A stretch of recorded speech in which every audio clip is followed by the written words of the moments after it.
Come on back. Okay, so I got a lot of you thinking I've done my job. That's all I care about. That's my job, is to get you thinking about stuff and what you're doing in practices, because we get entrenched into just doing the same thing and we don't think about what it is we're doing and why, and with the exposure. So again, all I'm here is for risk management and what the potential harm could be for you, and then you determine where you want to be, okay? So mine's just strictly an opinion. So all right. We're going to look at lending laws, everybody. And on here, we should be over here for around page 33. Yep, page 33, I think, is where we're at. So it's the RESPA. This gives everyone a headache, right? Okay, it's relatively simple. I'm not going to spend a lot of detail on it. The Real Estate Settlement Procedures Act, and again, it's certain disclosures. That's what you just keep in mind when we're looking at RESPA. Certain disclosures, and it prohibits any practices that might be done in terms of any real estate settlement providers. That's what we're looking at. Monitor all the co-marketing agreements. That, remember I said they were under one umbrella, and those co-marketing agreements that might come into play between brokers and affiliates, because they have to always be very careful about those RESPA guidelines. Just like your provider here came in and provided this, there's certain criteria that they have to jump through, otherwise they get audited and then they get nailed for violating RESPA. Certain things they can and can't do. They've been really locking and loading on this in the last 3 years. I've really noticed, and some things have shifted and changed by what they will do, like going to your open houses or some of the offers they make, like you need to be present, just different stuff, not able to just leave stuff out without having a presence there. So again, it's the disclosure. What's the relationship is the first thing. Number one, Alfred Hitchcock, he looks thinner than that. You want to come back here and let me see if you look like Alfred. I did. All right, so let's take a look at the relationship to the consumer. We're going to be penalties. Again, it's handed by the Department of Justice. You do not want the Department of Justice, the men in black, coming to your organization. You don't want to see that. The Procedures Act here is not legal for a title or mortgage company to do. Provide the brokers with free marketing or ad space in exchange for referrals. They're not allowed to do that. Provide free food at open houses with proper promotional materials and signage available with it. So they have to have their nice sign up there, the flyers. Many times it's even better if they're present. It's better if they're present. We take a look, not legal for them. It would be sponsoring events, outings, such as a real estate principal broker's firm annual golf tournament, unless the event supports a bona fide charity. So we have seen some companies, we did one for the alternative high school, and any of the funds were raised for that, and then they contributed to it. That you've seen auctions, silent auctions and stuff, then they might be able to participate, but they'll be very careful about what they select. Provide anything of value in exchange for a real estate broker's referral. So anything of value. There's no quibbling about that. So would a lunch be that? Could be. I mean, I don't know if you're going to send them all referrals because you got a lunch, but it doesn't hurt. How about a $1,000 referral for every one of your clients you send my way to do a mortgage? Would that be illegal? It might be a violation. I'm not going to say it is or not. Yeah. So here's the thing. If you're going, check it out, right? So if you go, we better find out if it's real, because I don't want you getting sucked into it.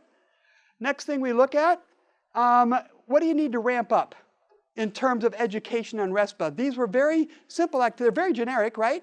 There's nothing that seemed very complicated by that. So what you have to do is look at your practices. Yes? So you have a lender who's also a licensed real estate agent. Okay. And who sends clients out but wants a referral fee back.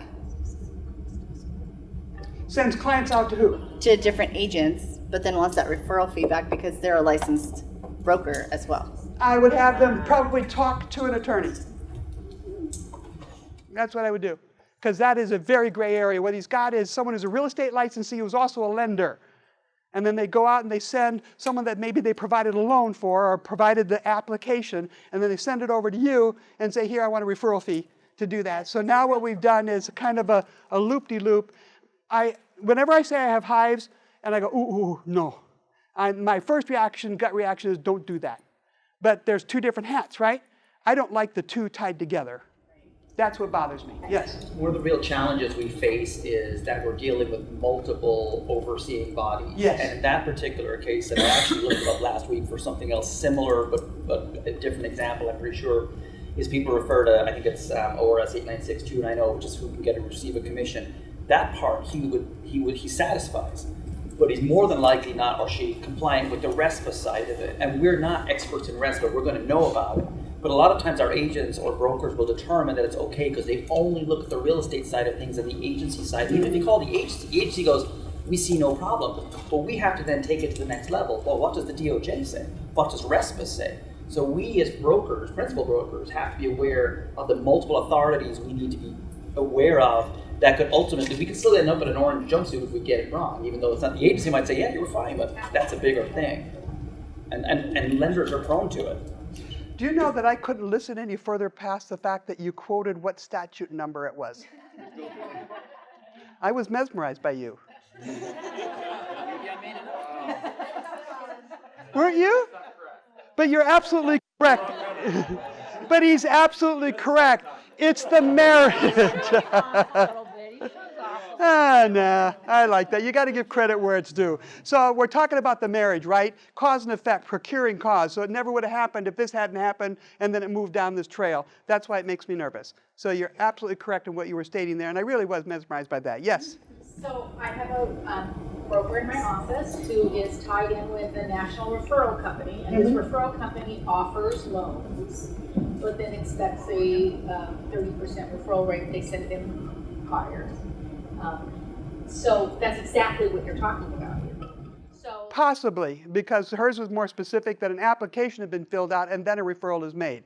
What we don't know is, are they filling out applications? And again, I would have you talk to an these people are attorney. getting loans from us and we're going to send them to you, so it's the same kind of thing. The question is, are both sides equally culpable here, or is it You have RESPA, who monitors who?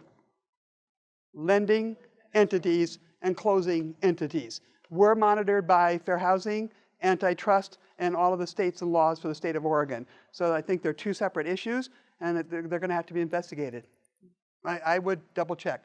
We made a point of not, well, no, I'm not going to say that because we have a mixed group here, and it could be called steering, and I'm not going to make a suggestion. So there you go. I have to listen to my own words. Listen to your words, Carol. Listen to your words. Next, Oregon agency options. I have been waiting all day for this one. Yay! Do we have treats out there? Are they still out there? Did they get treats for a break? What did they get that I didn't get? There was cookies, probably. Oh, is that right? There were 12 cookies out there. Was there milk?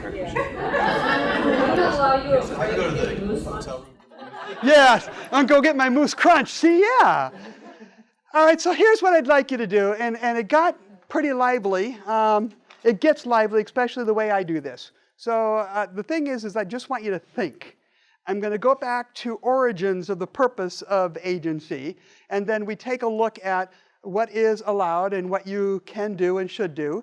I'm going to methodically work through this, and I will try to steer this as carefully as possible. So if you can let me get as far as I can get, if you have questions, then I'd like you to write them down if I'm not able to get to them right away, because I may answer them a little bit down the road. So I'm basically going to recalibrate you. That's my objective, is to recalibrate your brain when you think about agency and representation. So let's take a look at what we have available in Oregon. Now, what's going to happen is I will begin talking and I will have your rapt attention.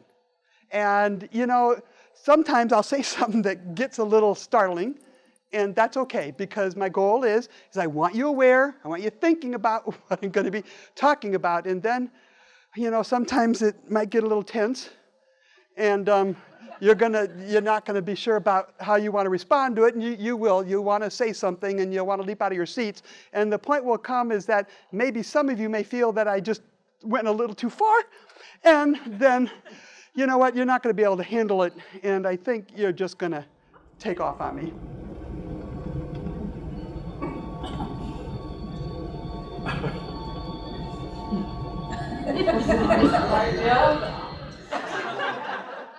That's a cat watching a horror movie. I love that. My dog watches TV, watches Nature Channel all the time. Just weird, just very weird. So with that, don't overreact, just kind of settle in and then recalibrate. That's what I want you to do. I just want you to think first. So let's do it. First of all, 5 concerns that you might have. This is a general here, so I just want you to raise your hand, or I can go to each table. Just give me one, each table. A concern you have regarding vicarious liability as it relates to your brokers when it comes to agency representation. Let's start here. One thing. What is the concern you have? Who's got something for me? Representing both sides. Yes. Yeah, Yeah. representing both sides. Dual agency. Dual agency, We one. don't actually have dual I would, agency. for me, it's always first contact, first substantial contact. What are they doing with first substantial contact, or what defines that? Next, what's another one? Yes? Representing two different buyers for one property You in bet. a tight market. A double dual. There you go. It's a double dual, a double D. It's a double D event. What else? Right on the agency, totally. What's that? I don't allow it. We don't either. Anything else? Sharing information, Sharing information when? confidential during. Okay, confidentiality comes into play with agency representation. What else? Dual agency with multiple offers. You bet. Dual agency and multiple offer handling. And so these were all things that came up as a result of the individuals putting this course together, that these are problems that we have to take a look at and address. Now, we look at disclosed limited agency. It's usually misunderstood by the public and the brokers themselves. And the reason I want to know,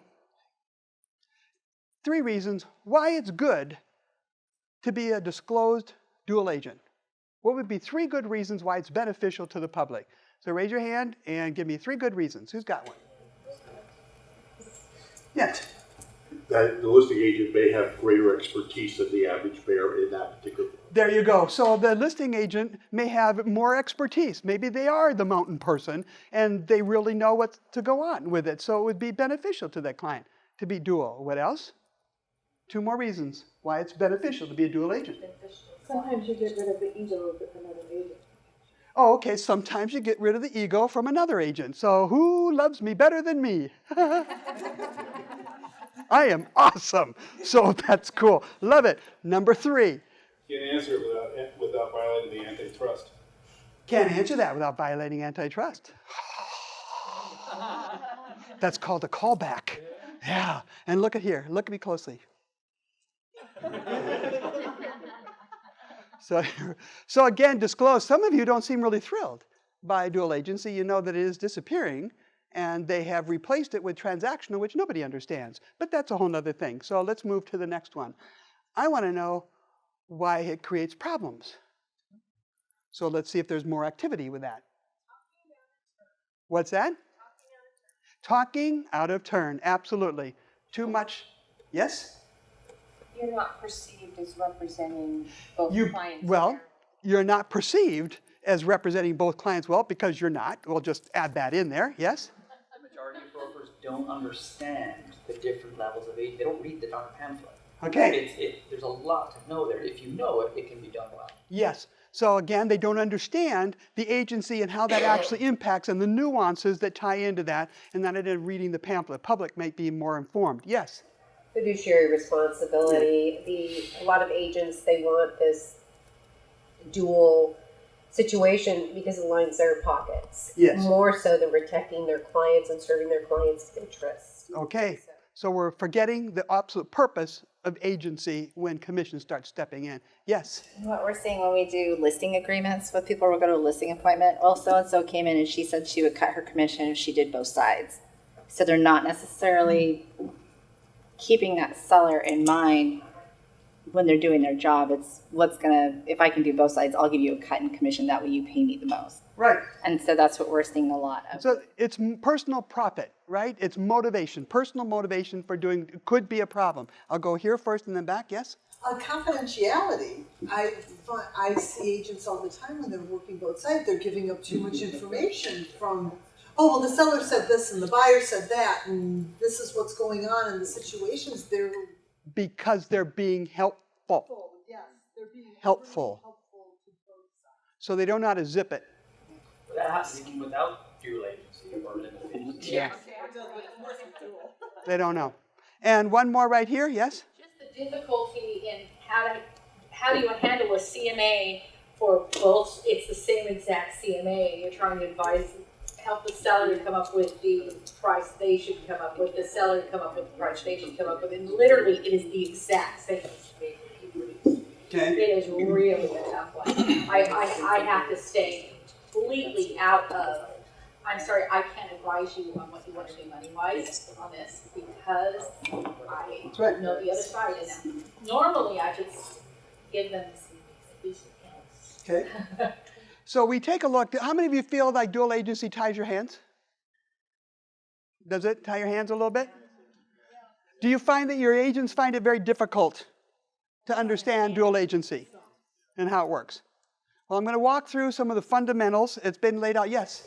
One other big thing that is, if you're dual agents, if there's a dual agency within your office, if that deal goes to a lawsuit, you just lose. Yeah. There is no win, you lose. Yeah. Because no one can. Because you're nailed no matter what. Yep. So that's when there's a lawsuit or a problem happens when you're doing dual agency. You've got all of it. There's nobody else to blame. You're right there in the middle of it, and you've got it all. Well, let's look at a few things here and walk our way, first of all, through the consequences of brokerage for not allowing disclosed limited dual agency. If you are only a single agency company, you will only represent either the seller and or the buyer, and you will never do dual agency. What complication does that make for you?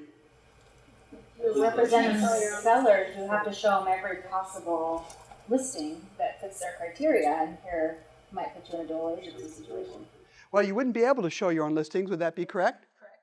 Because technically you would be in dual agency. There was a company in Iowa I was consulting with, and I looked through their list, and they had something like 130 listings, and they were all single agency.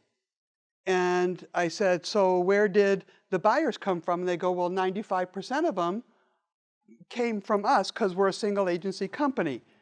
And I go, okay, they do what's called specific performance like you do, that you become a buyer's agent, not necessarily by written, by actions and deeds. And I said, if you look at this, you realize that you were dual agent in all of these because you knew stuff about the buyers. They go, well, of course we did. And I go, you knew stuff about the seller, right? And I said, yeah.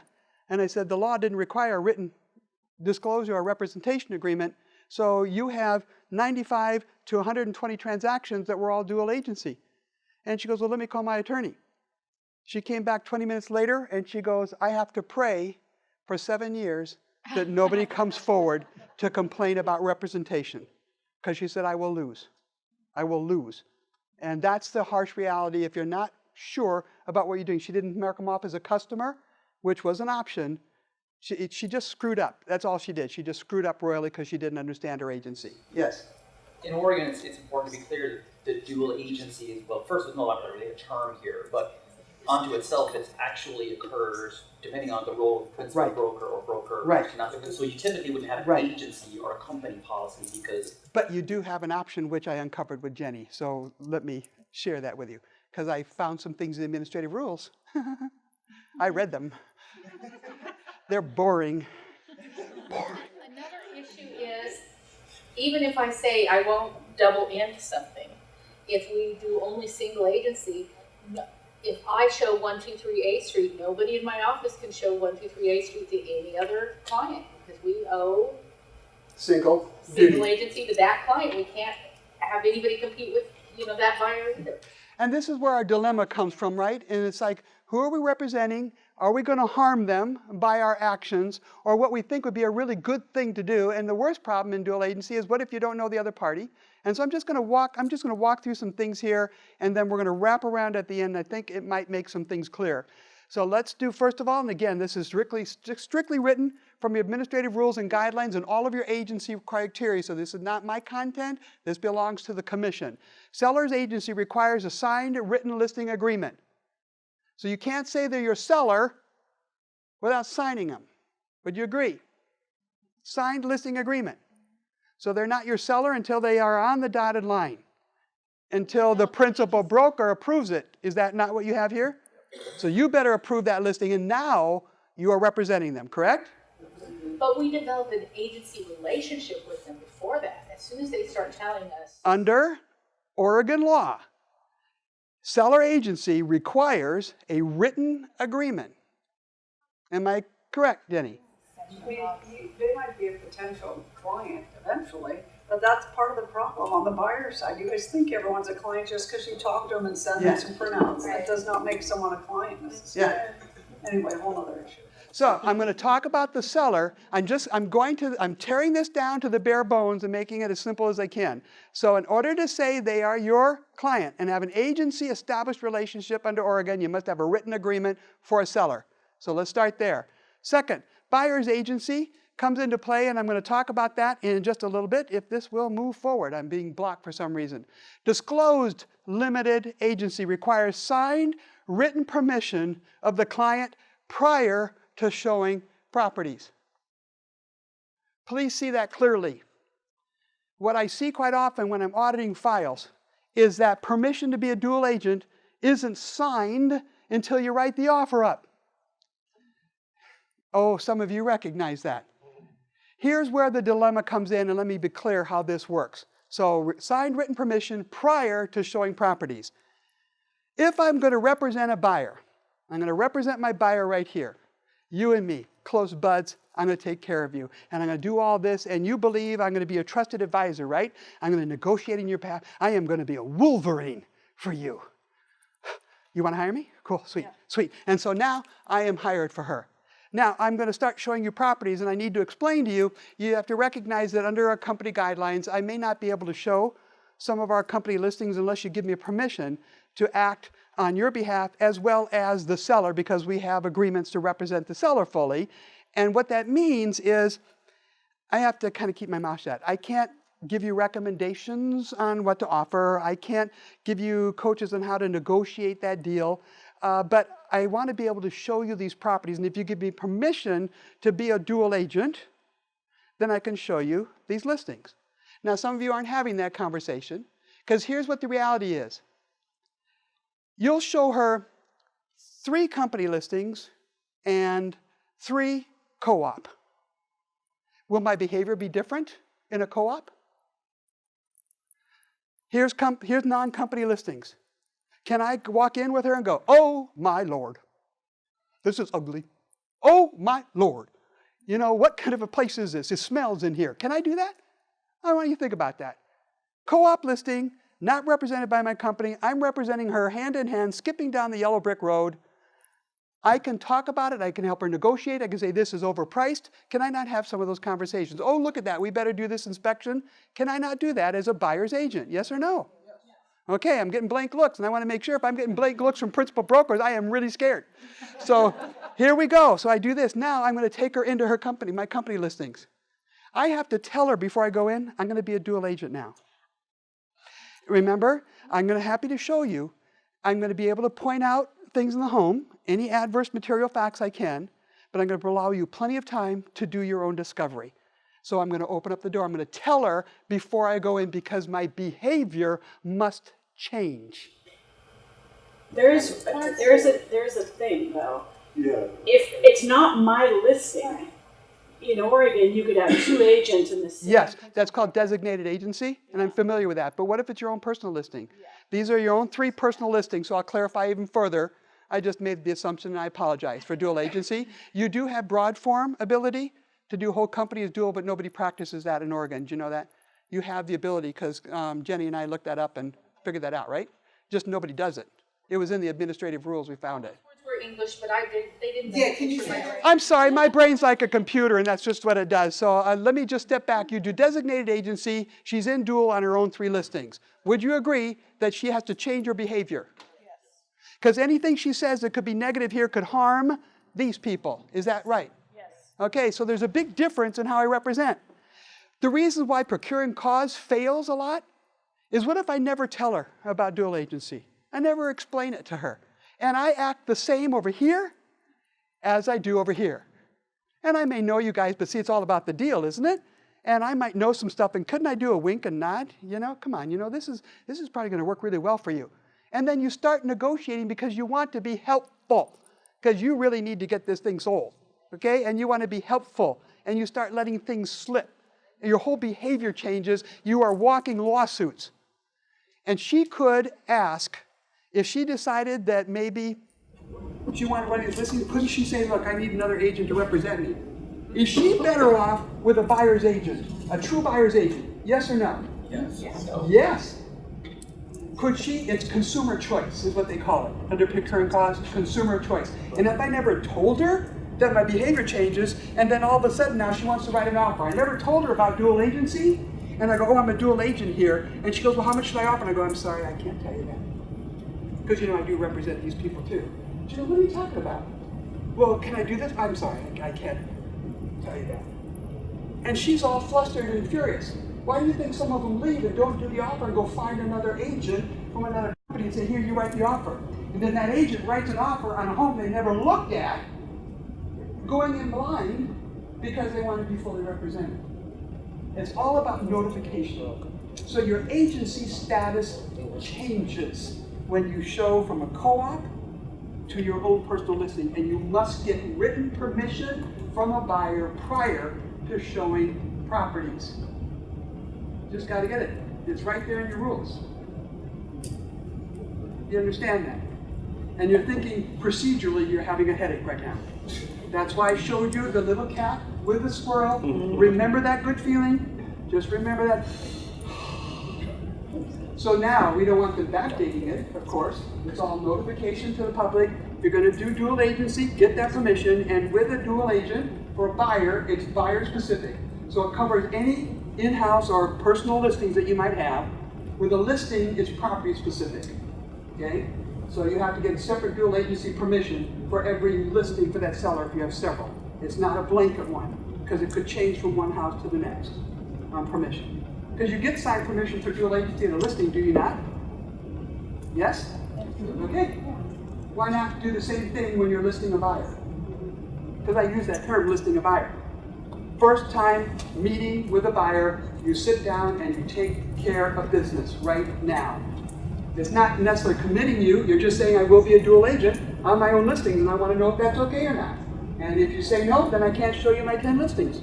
It's that simple. And here's what my behavior will change. When we look at that, a customer does not have a signed written listing or a buyer representation agreement. They're a customer. So if not signed off on something, and then a seller's disclosed limited agency permission is property specific, as I mentioned before, and a buyer is in general for the buyer. You have a public notice, your brochure. I must have read that over 10 times. Looking at that, trying to figure out, okay, as a consumer, and I look at it differently. But you look at it from the consumer's point of view, I love when they see single agency, 1 or 2 lines, and then dual agency, 42 lines more. And you gotta know it's a little bit more complicated, right? When we look at what we're doing, you wanna just verbally have a conversation with them that it limits my ability. I can do nothing to harm the transaction on either side in dual agency. I can't reveal information that can harm either party in dual agency. And you would want me to take care of you like that, wouldn't you?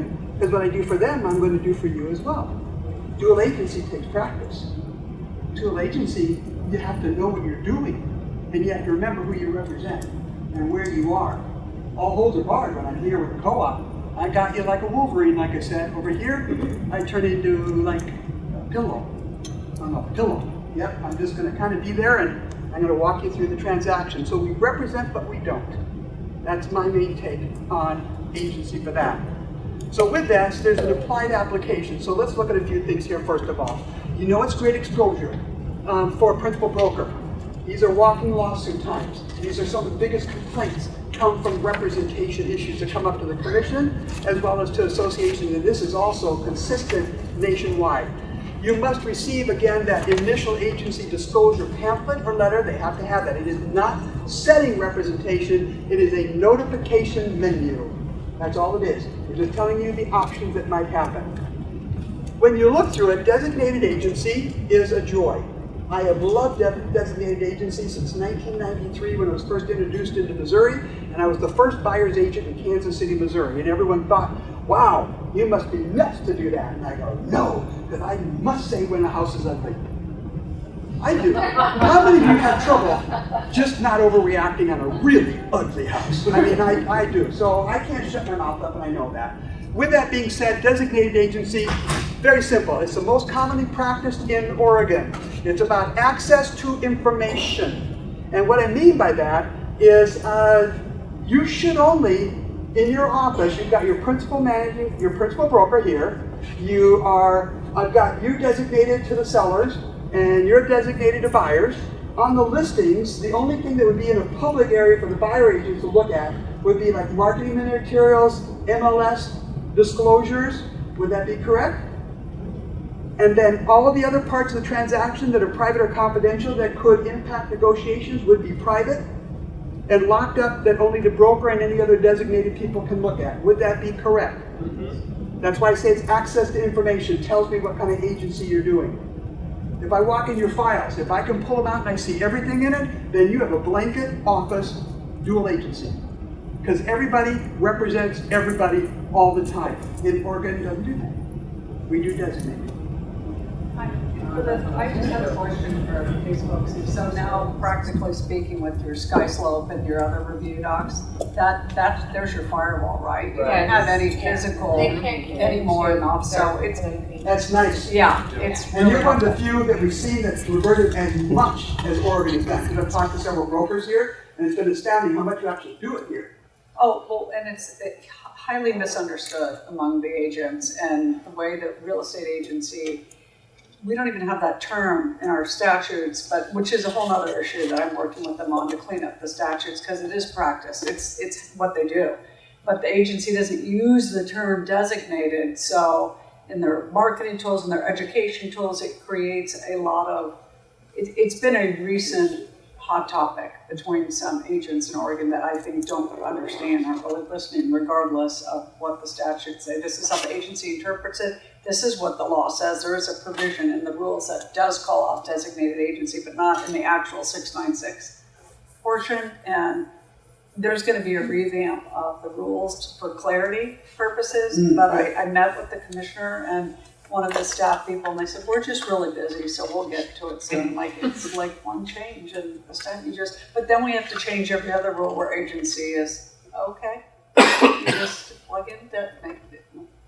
It's called find and replace in Word. Yeah. I said we would help, we'll go through the Yeah. whole review with them, but And that's when we get into the you're very organizing. busy reviewing advertising. Good ones.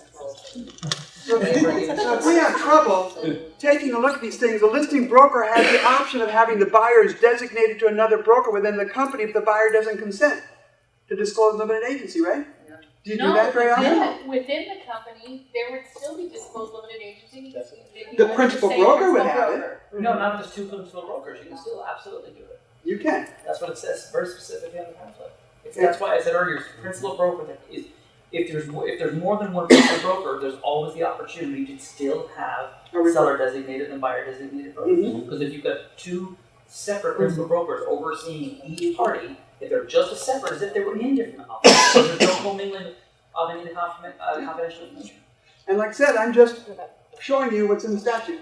This is it. You're seeing exact wording, and we audited, so we edited this through about 9 different people as we walk through this. Yep. So wait, Colin, I'm sorry, I just want to clarify. Are you saying if in your company you have two principal brokers and X supervises these agents and Y supervises these, and in that situation, this one's got the buyer, you got the seller, that principal broker wouldn't have access via SkySlope? Correct. Because we actually separate the files in SkySlope specifically. They live independent of each other. Yeah, as long as those brokers don't have access to the same And they files. don't. That's right. My wife is a licensed agent, and she and I have access to the same file. So if she takes the buyer and I take the seller, then it's still dual agency. You are, because it's We have access to the information. same file. But you got SkySlope split if you're using SkySlope. Yeah, we are. Yeah. So that's what we did. Because we had to tell them that, but we were the first company in Oregon to use SkySlope for that purpose, and we had to teach them, well, we don't do that. And I'm like, well, we do in Oregon, you're going to have to create a separate file. I need a firewall between these two things.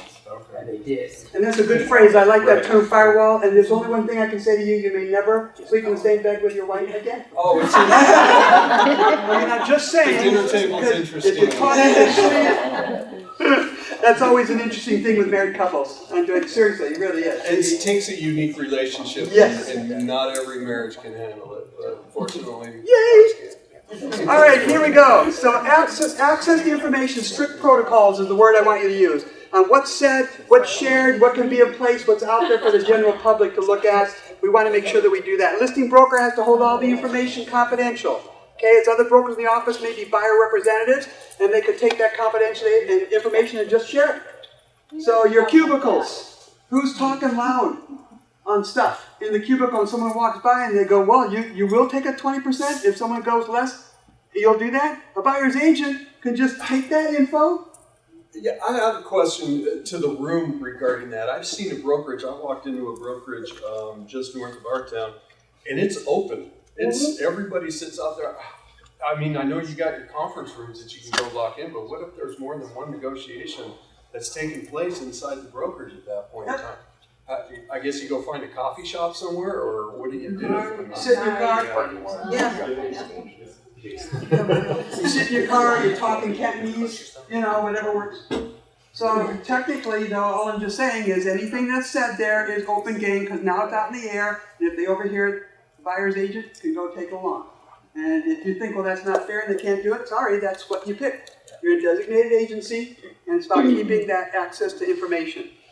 How disclosed in designated agency, you have to figure out how that limited disclosed dual agency works, and typically it will be that she's appointed to the seller, and the only time she would be in a disclosed limited agency is when she has her own buyer, if she chooses to do so. Otherwise, she could say, I know you want to see my homes, let me send you over here. Someone else, she could do that, right, if you wanted to, but most people will not, okay? And then you just make sure you let them know when you walk them in your own listings, I'm a dual agent, you've already given me permission to show you my listing. But if you don't get that in writing before you show them, you can't take them. If you pass that client on to another buyer agent, can you ask for a referral and still be separated? Oh, you're thinking about the money again. I'm just putting that out there. I'm just putting that out there. Yep. Ask for the referral. Are you still then? Is there state law against that? I know there's a couple states that in-house, like another agent inside, and I referred to him, and I want him to give me 25% because I just handed the buyer to him, or 50%, whatever. Is that legal in Oregon? Can I do that? Yep. You can do that, but you have to disclose limited agency. Is there a signed form? At that point in time, because you have an economical interest at that That's point correct. in time. Yes. So is that still disclosed limited agency? But I want to be clear though. Do you disclose the financial benefit for the referral? You're not required to on a commission basis. You're not. Oh, okay. Because there's several states that have that. Okay. I'm just being argumentative here, but you were also hoping that buyer buys it because you have an economic interest. Of course you do. So. But that's, like I said, If I'm a listing agent, I want every buyer to buy it. No, you're right, absolutely. But so here's what the question's going to be, is if we disclose that there's a financial interest in there, do they really care? All they want is someone to go take them into the house and do it, right?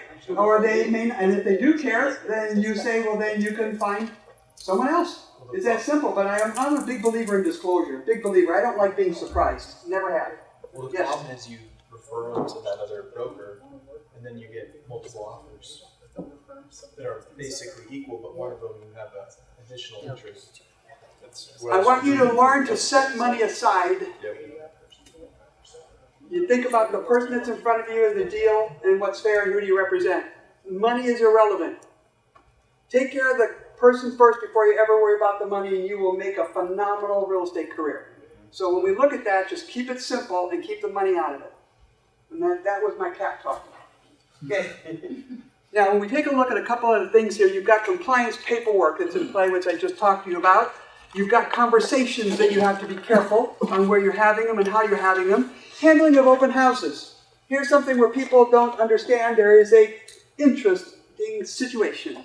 I'm going to go here again. She's a listing agent. She has an open house scheduled for tomorrow. Oh, you get sick? No, you get stuck here for another day of class when you least expected it. You were so enamored by what was happening, you have to stay. So what she does is she calls her office. There's nobody else appointed or designated to her seller. So she calls you, says, here, I want you to have my open house. And you're new, you go, sure, I'll go there. He's a buyer's agent. Has he been designated to the seller? Yes or no? No. So technically, her job when she's doing an open house is to sell the house, right? Sell the house, not to get buyers. I'm going to tell you the reality of agency. That's your job, sell the house. But his job is to do what? Get more buyers. He's not there representing the seller. He's a buyer's agent. Could he get access to information he wouldn't normally have?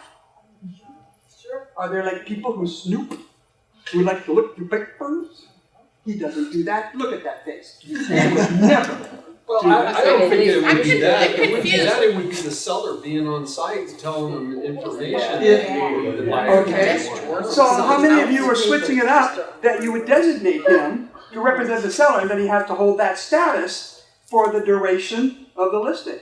Because he'll have access to information he normally wouldn't have. So here's what happens. You need some sort of addendum or amendment that gets seller approval to have a buyer's agent hold the house open. I would argue that I'm almost a buyer's agent when I do an open house in my own open house anyway.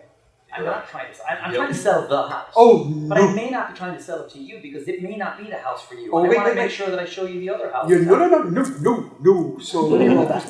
Let me roll back. Open house, I represent the seller. Do you want to make sure I take care of you when I'm there? I do, yes. Okay, so here's my job at the open house. I'm going to point, nails, nice and pretty, point, and everything's here. And if anyone has an interest, then I'm going to do my best to reel in that interest, correct? Make sure he's not represented, and do you want to have any questions, I'm going to respond, right? And my goal is to try and get offers. Or, he loves it, you're represented by Sally, yeah, you go get Sally, get an offer written up, and I'll be waiting for it. And it's pure representation, that's my job. Now he says I can't find Sally. Is my job to say, well, we'll wait a couple days until you find her? Or is my job to say, well, would you like to write an offer? The second one. I don't know. See, this is where you have to start taking a look at what your company policy is. Ours is we will do everything in our power to make sure that the buyer has the proper representation that they're entitled to. That was our company policy. But regardless of that, now I'm trying to get a deal here. He says, you know what? I need 4 bedrooms, this only has 2. It's not going to work for me. Only then can I move over and say, would you like to see other properties? He has to reject it. Verbatim, you can't just say, here's this great house, and if this doesn't work for you, we have others. You can't do that, not under true agency. I disagree. And I disagree with the caveat that if I'm going to send a buyer's agent, like you said, because I can't be there to there, I disclose it to the seller, say, this is what's happening, are you okay with the buyer's agent? When I tell my seller that I'm going to do an open house, I explain to them that it's very rare that we sell the open house at the open house, and it's typically a place for me to get buyers. I will do my best to represent your property. I will show all of the features and I will walk them around the home. But I have no qualms about saying all of that to my seller, so they have a very realistic expectation about what I'm doing. But the point is when you convert, when you switch. There is that point where we know the buyer's never going to buy. Would you agree? Yeah. They're looky-loos, I'm looking for wallpaper ideas. We already know that at that point. At that point, you now are free reign to move forward and pursue them as a buyer. But until that point hits, you can't do anything, or maybe just, if you give him other options that he wasn't aware of, before you made the decision on the house, you might have automatically steered him away from her. That's where my logic is coming from. You don't know what you're planting up here. So again, I'm teaching the most conservative and how this is supposed to be practiced. You decide the way you want your offices to run. I told you it was going to get like that, right? So you decide that. So we can argue until we're here or have this conversation. That's what makes the beauty of our businesses so different, but also what creates the calamity. Because you're so different than what we would do, and someone says, well, why can they do that, and you don't do that, and you do that. And that's why agents get confused, because we don't understand what we're doing or what the impact could be. So I do appreciate that. It's just that point. It's that magic point where you know it's dead. Now go for it. He can go from it from the minute they walk in the door, because he's not representing her. He's going in looking for buyers. Party! Come on, sign up. I got 10 different places I can look for. So you better get her permission to have him say party. Does that make sense? And you're thinking there's a lot of extra paperwork they have to do and nobody understands it anyway. And that's why I said you're going to have a headache, so let me like the kid. Go for it.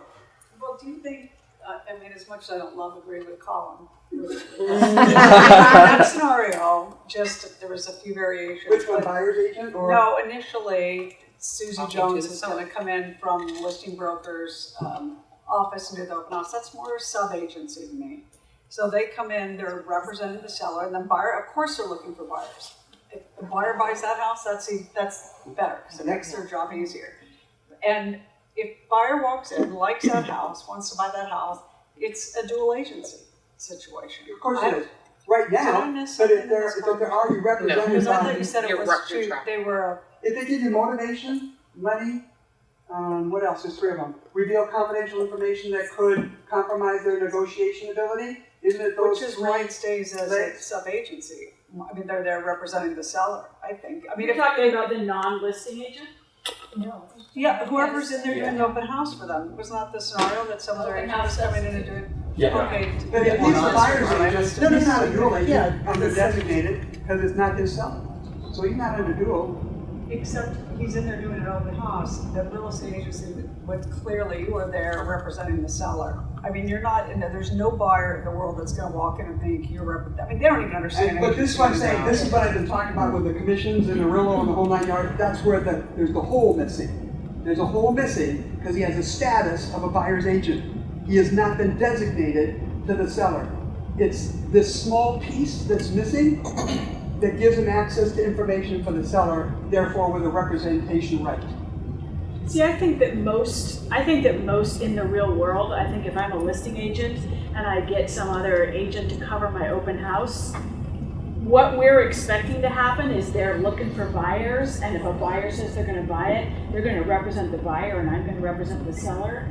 So if we're going to do something different, there probably has to be some, I think in that situation that I just described is probably what's really happening. So telling the seller that that's what's happening So is you're probably probably pretty an good. there that's working with you in your company, someone Yep. probably close to you that you're asking to do an open house and say, but I can't tell you anything, you can't know anything about this house. So when buyers walk in, they're gonna assume you know everything about the That's house right. because you're in there. I would if I were a buyer, but well, I mean, that's a problem. It's how a do problem. you unring a bell once it's rung Yeah. if you're there helping your colleague is the real question. Well, this is why the dual agency umbrella over an entire company makes it really easy. Because everyone has access to information, everybody represents all parties, and it makes it really easy. But the moment you move to designated, then it's access to information that starts creating a problem with expectations. Because with like you're people saying, coming most of in. those people walking in and talking to me probably do think I represent the seller. Yes, it is. So I've got a seller who thinks I represent the seller. I've got buyers who think I represent the seller until I say I'm going to be their agent. And I got real estate agents who think that that other person represents the buyer. That's how they're going to get paid. They're not my sub-agent. So with that being said, how many of you want to poke your eyes out right now? Okay? That's why you gotta put your face on your real estate writer, so when they walk in, they'll know it's not you. Here's what I'm saying. It's the stuff, when I bring this stuff up, I need you to just think. I need you to be thinking about consequences, and then you make those decisions. And I've always thought this is a gap. This is a gap because people are proceeding under an old model into a new representation model and not realizing that that gap exists. So it's all about notice. Notice and informing. And if we can get permission and notice and inform, then I don't think there's an issue. I just want to make sure she fully understands what might happen, your seller might happen in that kind of a scenario. With And that- people showing up at the open house. They know that person. Oh, yeah. Yes. A few years ago, I was a brand new broker, and my principal broker was going to have an open house, and she couldn't make it, so she asked me to go. It turns out I knew the people who were selling the house. I didn't recognize the address. When I got in the house, I recognized the people. We chatted up, blah, blah, blah, blah, blah. Then the worst thing that could possibly happen happened. They left, and I'm in this house for 5 hours, and I said, it is now my house. But I called the principal broker and said, now what do I do? I talked to these people. Not only am I going to be the broker who represents the other side, I am the other side. What do I do? We sat down and had a conversation. We put it in writing. We presented it to the sellers and said, this is an unusual situation. This was not planned. This is what happened. Are you okay with me to move? Mm-hmm. And that's all we could do. I mean, I didn't plan on falling in love. I wasn't house hunting. Yeah. I didn't think. I guess I always am. I think we're kind of looking at two things here. One, what I appreciated what Colin said was the fact that he was up front with the seller. So the Yes. seller knew what was going on. Yes. He wasn't trying to hide anything, Nope. anything of that nature. I think where we're getting confused as to whether the listing agent's doing the open house or the buyer's agent is the confidentiality piece. That's right. And even if I was a listing agent and I'm sitting there at that open house, I'm not going to share confidential information about that seller to anybody that comes right. to the front door. Same as a buyer's agent. But what if he knows everything about it that he overheard when he's walking by the cubicle? He has free reign to reveal anything that he hears because he's not designated seller, not representing him. That's his job. Well, then he'll represent the buyer. And I mean, that's the same issue as if somebody does a sign call on that piece of property and that person happens to be on floor. It's going to be the same issue because you heard the same thing. So the issue is not so much the open house, it's what happens in the four walls of the brokerage. There you go. This is all I need to get you to. that this is not just an automatic thing. Every one of you are going to have and take a look at the way that you do your business. How is this set up? There's practice you've done. Doesn't mean you can't tweak it. I'm not expecting you to do a whole 360-degree change. Is that right? That would be full circle, wouldn't it? So 190, 180, 180. Change over here. Not expected. All I'm looking is increments that every time you make these decisions in your policies, they matter. This stuff matters, and it's taking it and taking it down to the most logical conclusion where it could end up, and when can someone come in and sue me because they didn't know what I was doing or how I was doing it. That's all we look at. We got nailed with a lot of stuff in Kansas City. They were sue happy there, and I can't tell you the number of brokers that I talked to locally in that market years ago, and the same thing exists now with people they want to sue me. And there's my fan club. Oh, cool. Sorry, I'm trying. I grabbed my phone. Here's the thing when we take a look at disclosed limited agency, just want to give, it's a practical option that's allowed here. I'm going to do this one. I talked about this and I'm not going to cover that, so just look past it. This is the different one. This is the blanket dual agency that nobody is practicing in Oregon. You all went to designated. Next, page 37, please. Page 37. We talked about when it's to be provided to the consumer. This is your pamphlet, your agency pamphlet. You're supposed to provide it when? First contact or first significant contact? Significant. Substantive. What does that mean to you? Let's see if we're in alignment here. What does substantive mean to you?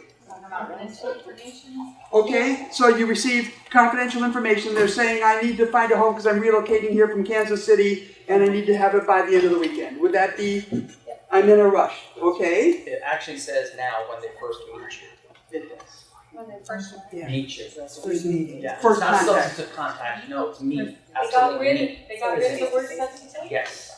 So that you can have phone conversations, email conversations, but when you walk in my office, So physical. yeah. But what if you never It's meet? not always physical. There's lots Well, of then you people I send it to haven't them. met. But I mean, they've Now, I created was- a logical, because substantive contact. I don't like, know what that is that's correct, because I was told that you're supposed to send an email version to them. When you have that contact and conversation, you should be emailing them that pamphlet. Is that correct or not? It used to say substantive.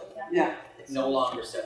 But what I'm saying is first contact is what I thought I read, and I asked if it was email. What do you think, Jenny? Because I got to go over here. These guys. We did change the language to get rid of substantive, but it was not just, I call you and you send it. It's got to be one step further Right. than the next step. And sometimes that can be in person, or that can be continued phone or email. You got to send it that way. So I might be weeping on the phone because I'm recently widowed and we're having this kind and I really want to be able to work with you. And at that point we've had 30, 40 minutes of conversation. That's pretty substantive, and that would be an automatic. I'm going to be sending you the agency pamphlet and then we're going to set up a meeting, right? So would you email that?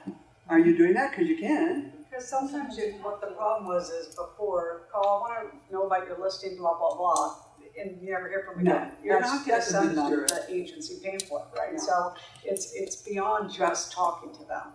And we did, the language was changed, and I don't have it in front of me, I'm sure it's in your, Okay. Yeah. I figured. Yeah.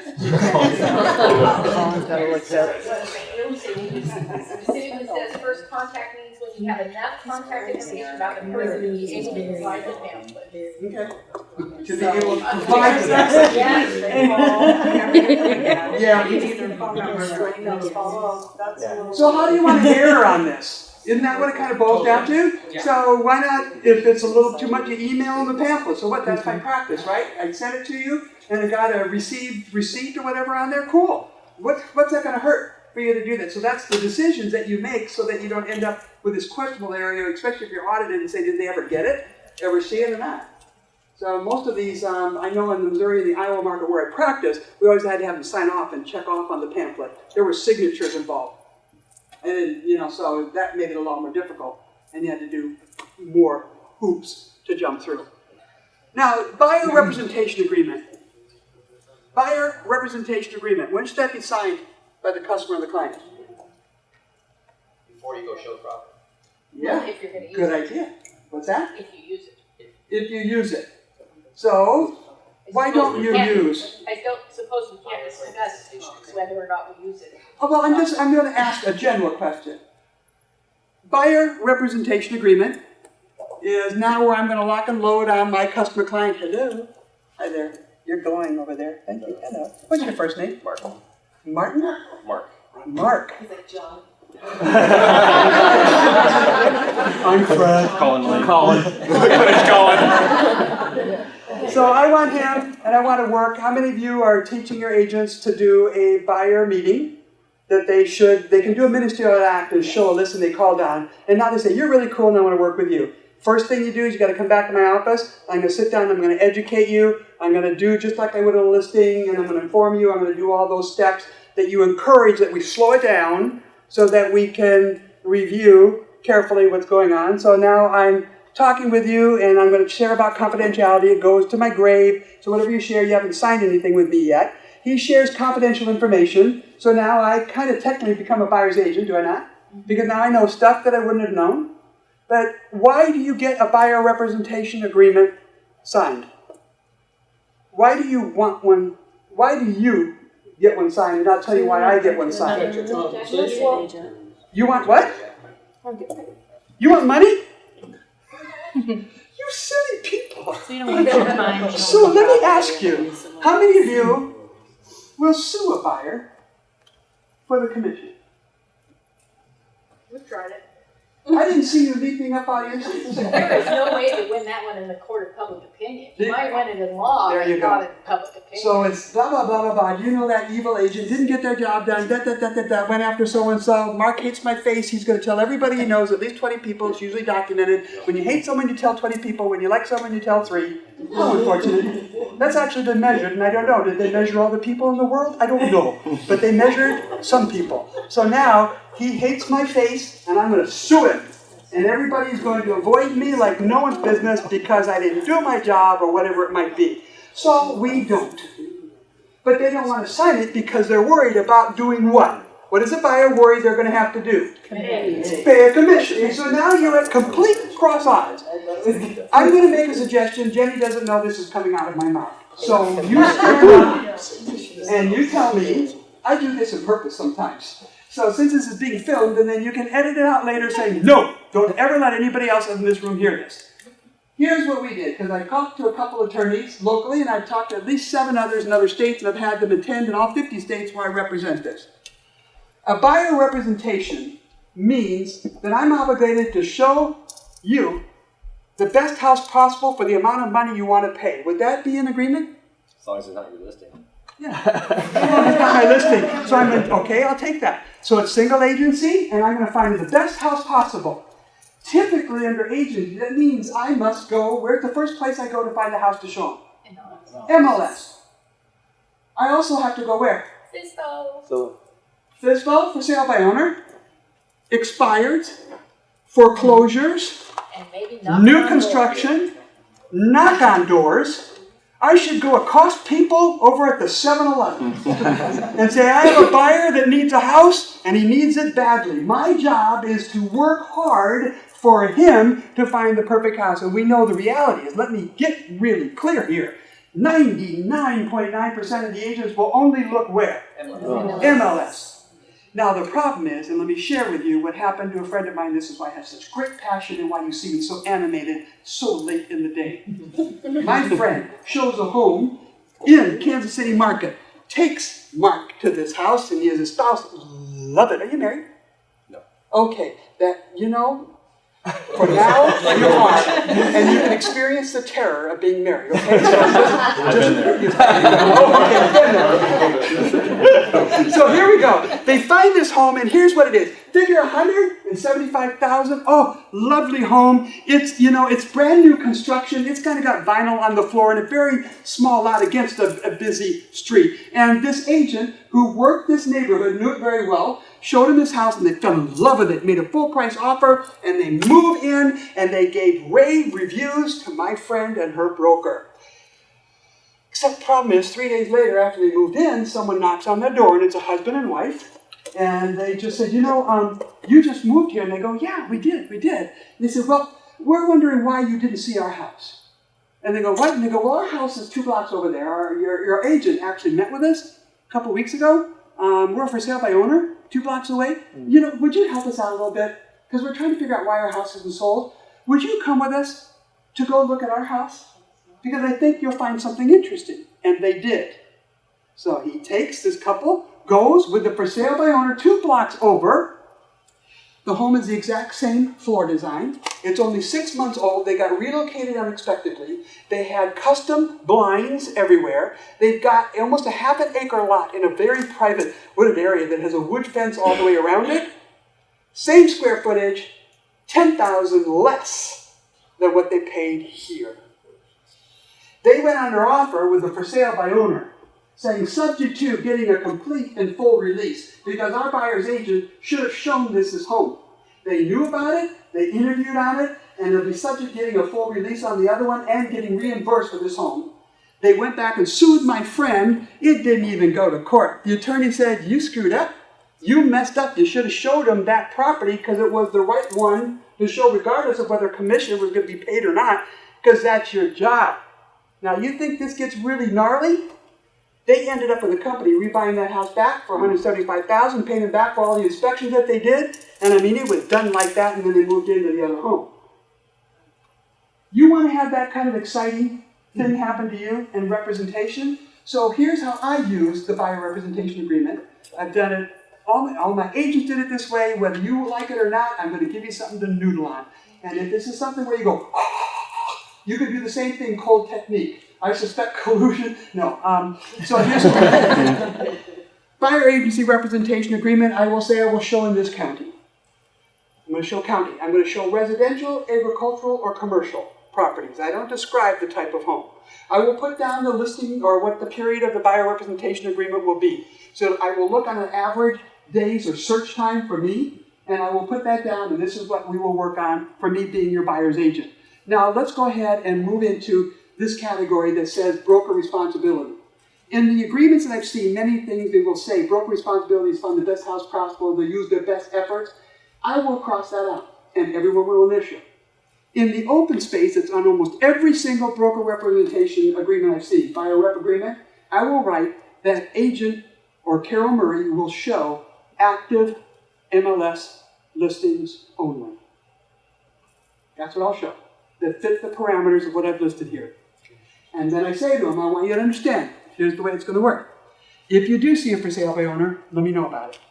And then I will call the for sale by owner, hey, Carol Murray here, I have my buyer that's interested in seeing your home. Would you pay me a commission? And he goes, jump on it. I go, thank you, I love you. And then I will call you and say the seller will pay a commission for sale by owner. Would you be willing to pay a commission on that? And he goes, go jump in a lake. And I say, well, go ahead and meet the for sale by owner. Go for it. Because I do non-exclusive. I don't do exclusive. And so at this point, I never had a buyer go see the for sale by owner.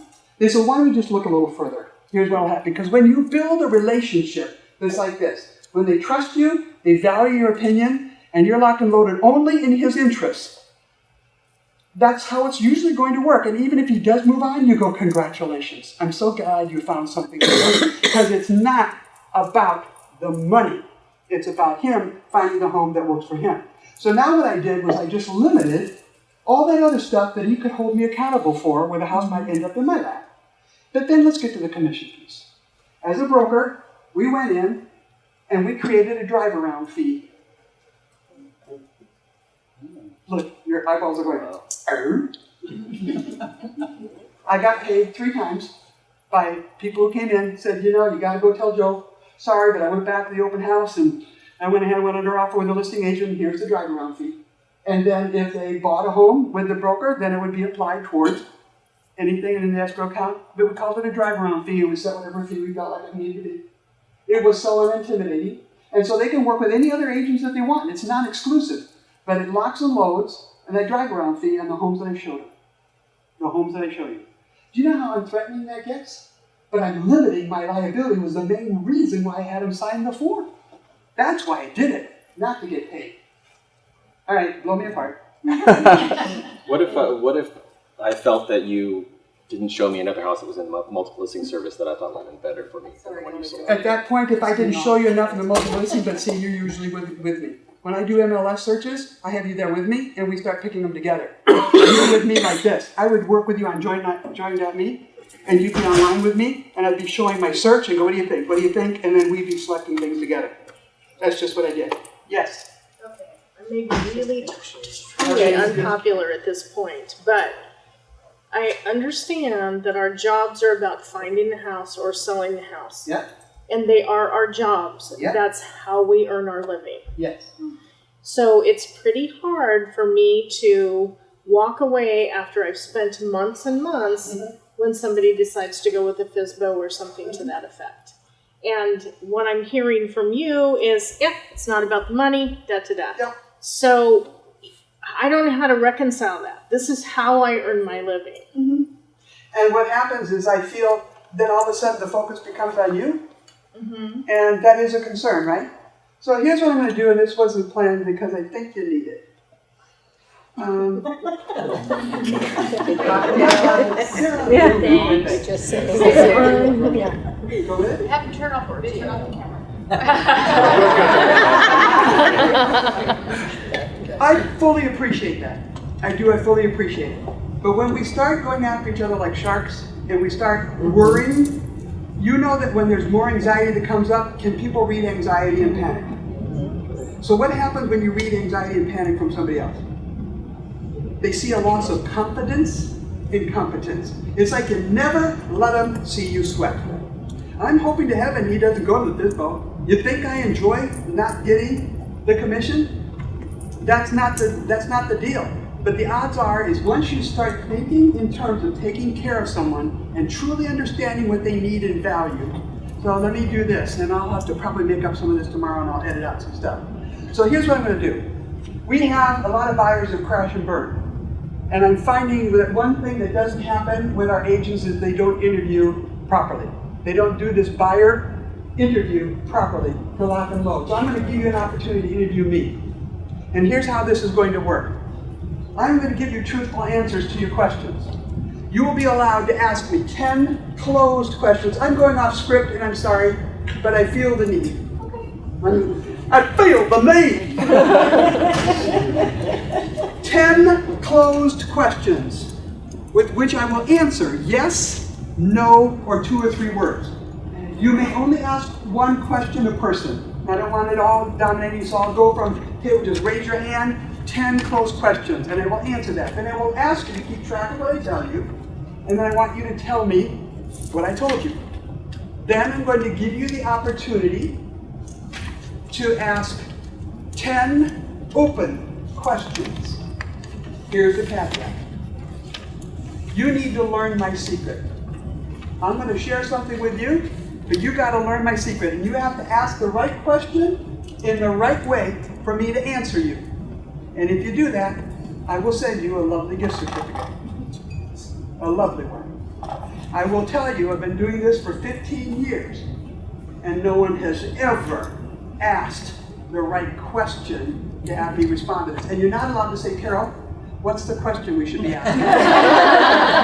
Not allowed. So there is a secret. Now I'm going to pretend that I live here in Medford. I'm going to pretend that. And excuse me if I'm not able to give you some great news. When I walked in your office, here's the scenario. I walked in off the cold. Walk in. You are the agent that has met me, or the licensee that has met me. I have a home to sell, and I want to buy it. That's all you know right now. That's the stage. Who's got their first question? Why are you moving? Who asked that? I want to see. Why am I moving? That's an open question. Try again. Closed question. Oh. Yes. I think I'm supposed to ask if you're under contract with another real estate agent. Am I under contract as a buyer with another real estate agent? Or as a listing Oh, agent. listing. No, I am not. Next question. And it has to be yes or no? That's all I'm going to answer on closed question. Yes? Yes or no. And I'll explain how to rephrase Yes? it. Short answers were okay, all right? I'm only going to, no, 2 or 3 words, short answer. I'm going to answer a closed question properly and I'll explain when I'm done with this. What is your hoped for time frame? What's my hopeful time frame? Within the next 7 months. Next question, back over here. 7 months. Yes? Are you downsizing? Am I downsizing? I don't know. 7 more, go for it. Yes? What is your expectation of That's an open question. Won't answer it. Closed only. Yep. Do you need to sell to buy? Do I need to sell to buy? Yes, I do. Next question, 6 more. Yes? Do you have any idea how much your house is worth? Do I have any idea how much my house is worth? Yes. Next question. Is your home ready to go on the market today? What's that? Is your home ready to sell today? Is my house ready to be put on the market today? Yes. 4 more? Yes. Have you been working with another realtor? Have I been working with another? No, you asked if they were in contract. Have I been working with another agent? No. Technically, I'm seeing 36, but that's a whole other thing. Just been 3 swiping more right. questions. 3 more questions. Price range. What? Price range. Price range of what? The house you want to purchase. The price of the house range I want to purchase, $450,000. Next question. Are you going to interview other agents? Am I going to interview other agents? Depends if you ask me the right question. Last one, this is true. This is how I've always listed and sold to other agents, and this is always my criteria. Nope, you've already asked one. Someone else? One more, yes. Do you trust my expertise? No, I don't know you yet. So now, seriously, what's your feeling? I'm answering these closed questions, and here's the reality. You never, ever ask a closed question at the beginning because they're used only to confirm or to clarify. You expect with a closed question I'm going to get diarrhea of the mouth. Excuse my language. But you're going to think I'm going to offer more. Then I'm going to go, yes, I have price range, and here's what I want, and you think I'm going to move on. That's lazy interviewing. Closed questions are to confirm and to clarify and are always done at the end of an interview. Always done at the end, never at the beginning. So I'd like you to know, first of all, what have you learned about what I just told you? What have you learned? Who'd like to repeat off what they learned from me? Who's got it? We don't know your name, we know you have a house to sell and you want to buy, we know that you want to do it within 7 months, we know that you have to sell the house you've got. Can you back up a minute?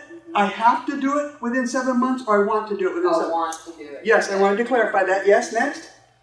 That you have to sell the house you have in order to buy a Yep. home. It's ready. Price range, I can't remember. 450 for the one I'm going to buy. It's ready to go on the market. Yeah, it is ready to go on the market. Not sure that she likes you.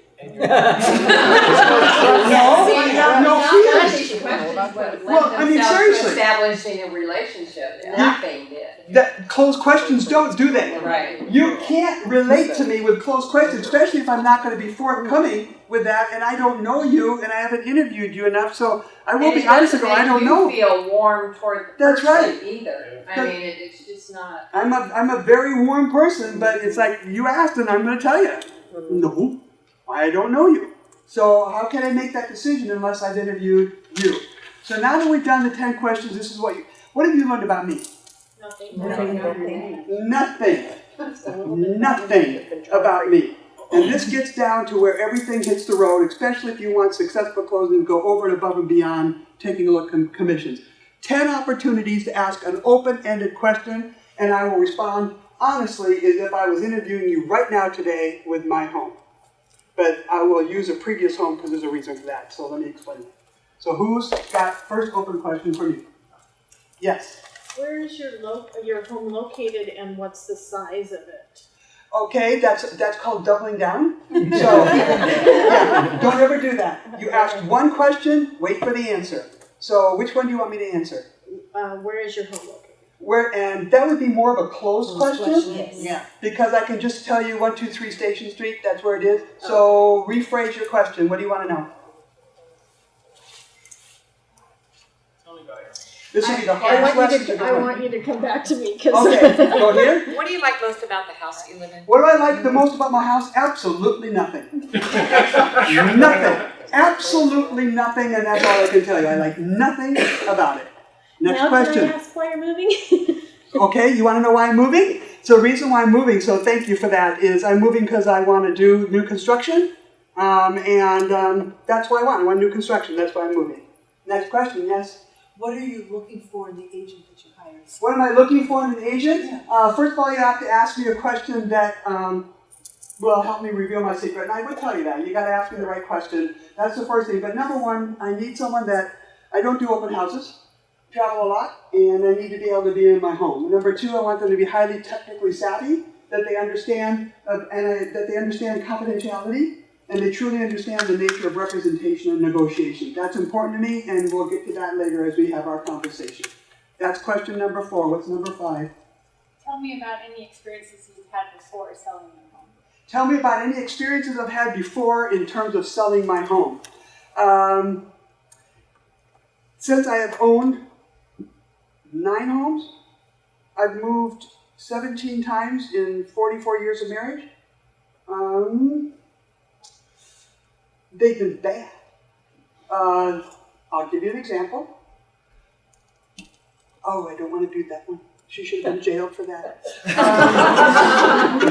Let's just do this. I have found that the handling by my licensees have been lack of communication, that they listed it and they disappeared off the map. I found I would do more marketing around town in terms of getting my home sold. I have corrected more errors that I've seen online in terms of the MLS and on the marketing that they do out there. But the one thing I did like is that the ones that were most successful, and I choose to focus on that, had excellent relationships with other licensees within the marketplace because they knew to sell to other agents than they did to the public. And those are the ones that I really appreciated. So that would be the best answer I have for you. So the negative is because they didn't know what they were doing. Thought they did, but they don't. Many of them did not. Next question, 5 left. Yes? Here, and I'll go here. Yes? How did you get my name, in other words? How Who did I I- thank for the referral? I just walked in and you showed up. She goes, how did I get my name? And who she is? I just walked in and you showed up. I did not do any research. Over here, yes? Are there any questions that I can answer for you about me or my company? That's a closed question. Rephrase it, please. What questions do you have for me that I can answer about me? What questions I have about you that I can answer? I would like to know, first of all, That I would answer for you. that you could answer for me. Have you had at least 10 closings? Yes. And out of those 10 closings, how would those people rank you in terms of service and adaptability to a current market? How would they rank you? Awesome. Awesome. Do you have documentation to be able to prove that in terms of testimonials that I may take a look at, and can I contact them for referrals? I'll be back in a few hours. You'll be back with that? I Okay. got a fabric. And I would say that. Here's the worst thing. When you're an agent, do you not know stuff? So you're going to ask things that the normal client wouldn't, but that's how I would respond. I would look for that, because I'm not going to just take your word for it. I'm going to want to know what kind of feedback are you really getting. Plus, I want to know, can I call someone? Can I take 3 names at random, and can I call them and chat with them and say, how did he do? And that's it. That's all I want to do. So with that, I'm going to leave it there. I have someone over here, and I'll be back. Who had their hand up over here? I got 3 questions left, and you haven't even come close. You haven't come close. Yes? I understand you're interested in new construction. What specifically, in terms of custom, I'm assuming it's custom, are you looking for?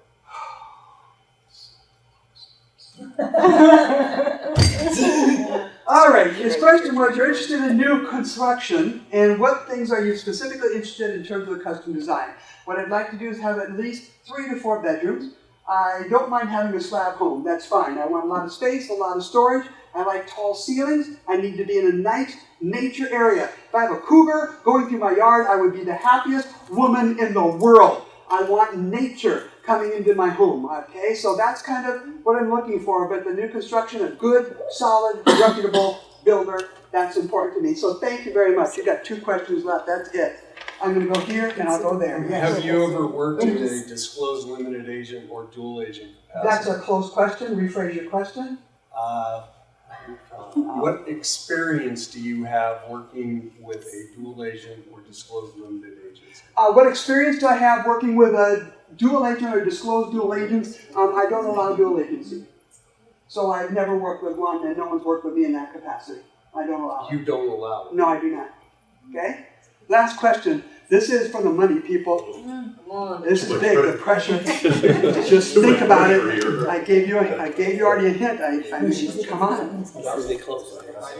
You That was the new construction. What do you want? What features? Well, I was going down that line. Is what are your goals with this next house long term as an investment for you? My goal is it's going to be new construction, and that's it.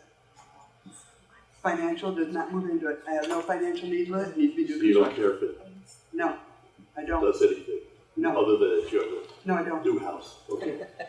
Try this. You want 11, you go 11. I don't think you're going to get there, but go for it.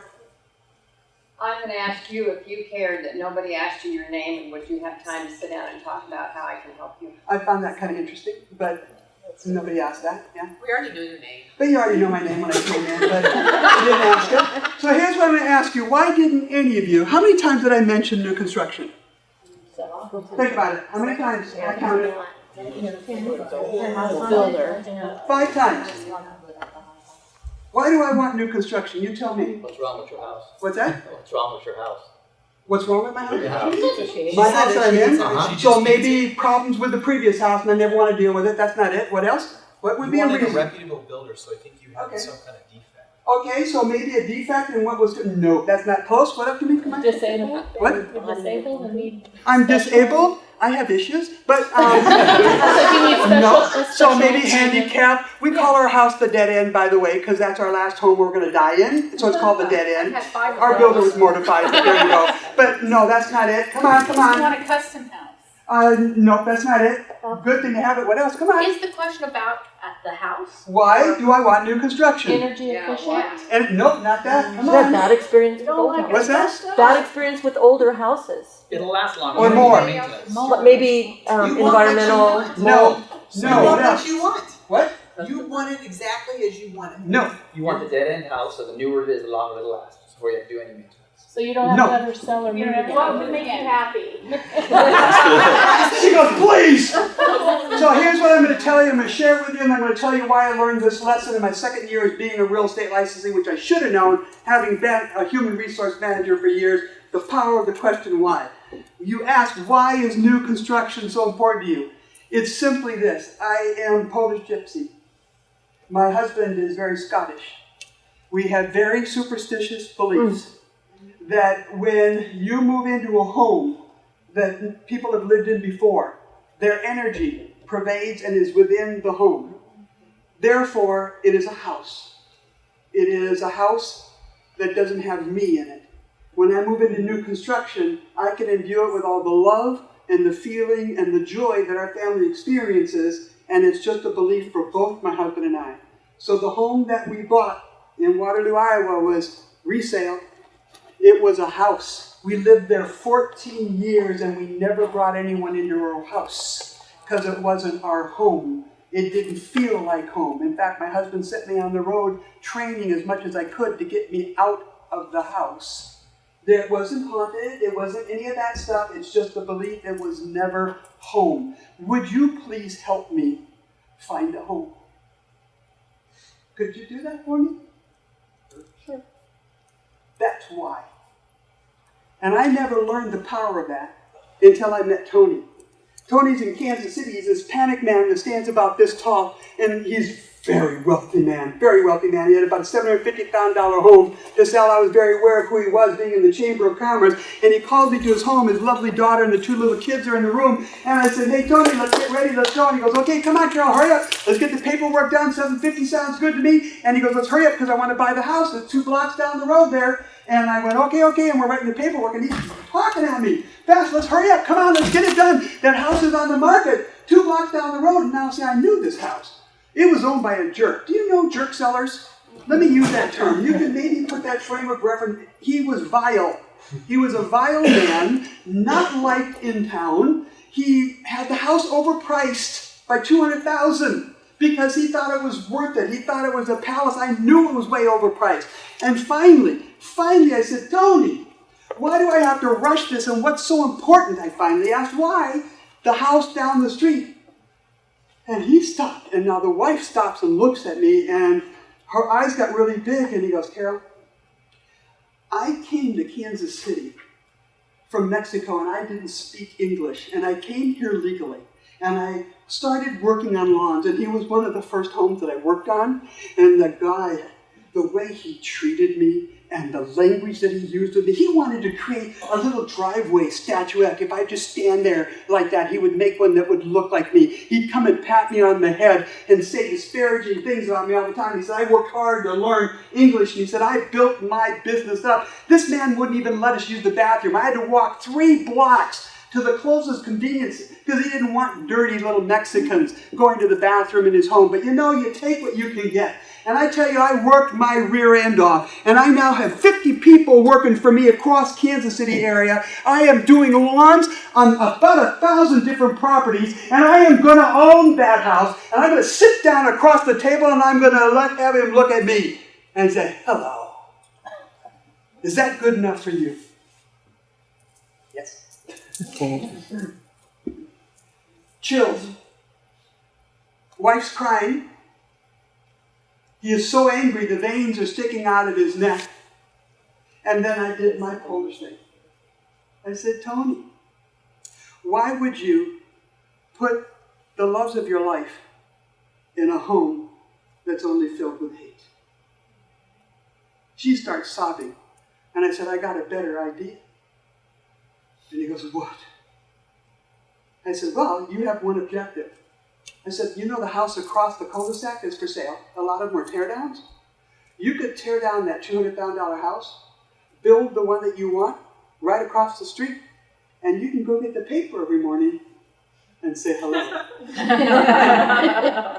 And that's exactly what he did. He bought it, and you know that it's been, what's 94 to now? How many years is that? 26 years. I get a Christmas card every year from Tony. He's kept my address, and there's only 2 words in it. Still waving. The power of why. I have to have trees. Why are they important to you? I have to have land. What does land mean to you? And why is that important to you? When you get to the whys on anything that you do in agency, the money will come. Because you've got me. You had me at hello.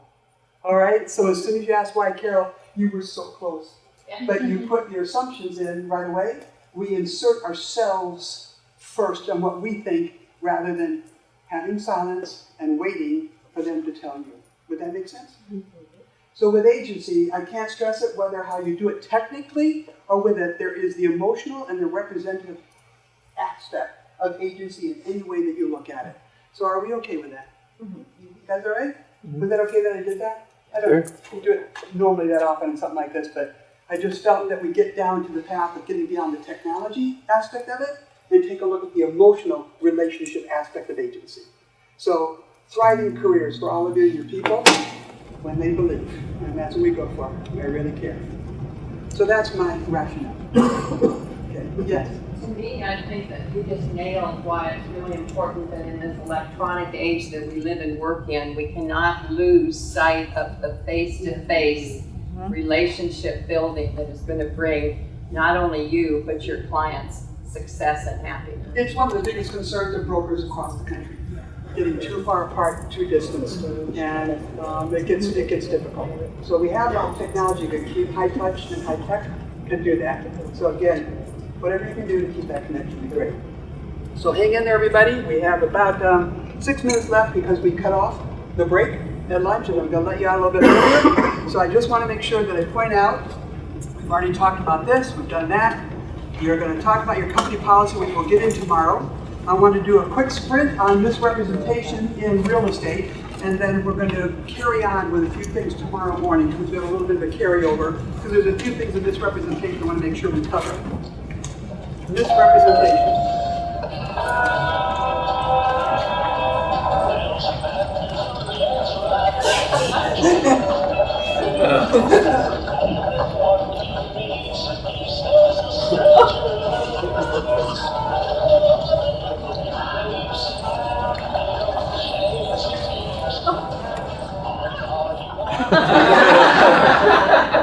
I love that. So, you know, let's just see what they're doing and how they're doing it. So when we talk about there's different levels of misrepresentation, the first one's intentional. That's what occurs when they purposely mislead someone. They lie.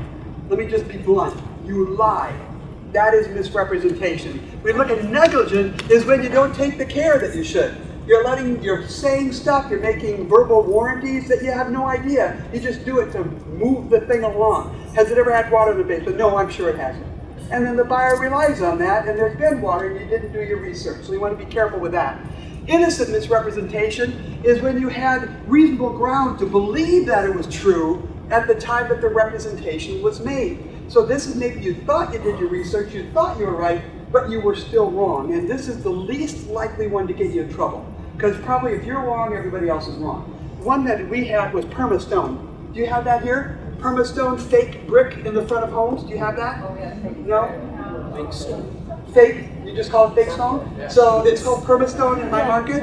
Instead of, but it was marketed or put in the disclosure that it was a real stone front, custom stone front, and they raked up the price because of the custom stone. Well, it was just an overlay of just fake stone. So that's innocent because the seller didn't know it was fake. It wasn't until we did a little picking at the side and worked with the contractor, we found out that it was not real. And the buyer was savvy enough to know it wasn't real. So it became an innocent misrepresentation, and it was not done with intent to harm. Concealment is where you don't tell them stuff. This is where you just hide it. You don't tell them. And so this is like you have 3 estimates, and 2 of them are bad and 1's okay, and you only show them the okay one. Happened with my son. Bought a house about 3 years ago. Basement, he had an inspection done, and then he also had some bids done, and one was okay that was given to him by the seller, and he thought, okay, fine. It was about an $8,000 fix for the foundation. When he finally called someone in to come do it, the whole house has shifted. $64,000 to fix it. They're going to lift it up, rebuild the foundation, drop the house back down again in order to repair it. Do you think there's a problem? And then we found out the sellers actually had the original $50,000 to $64,000 estimate when they looked at it, but they never shared. But he bought this house without me.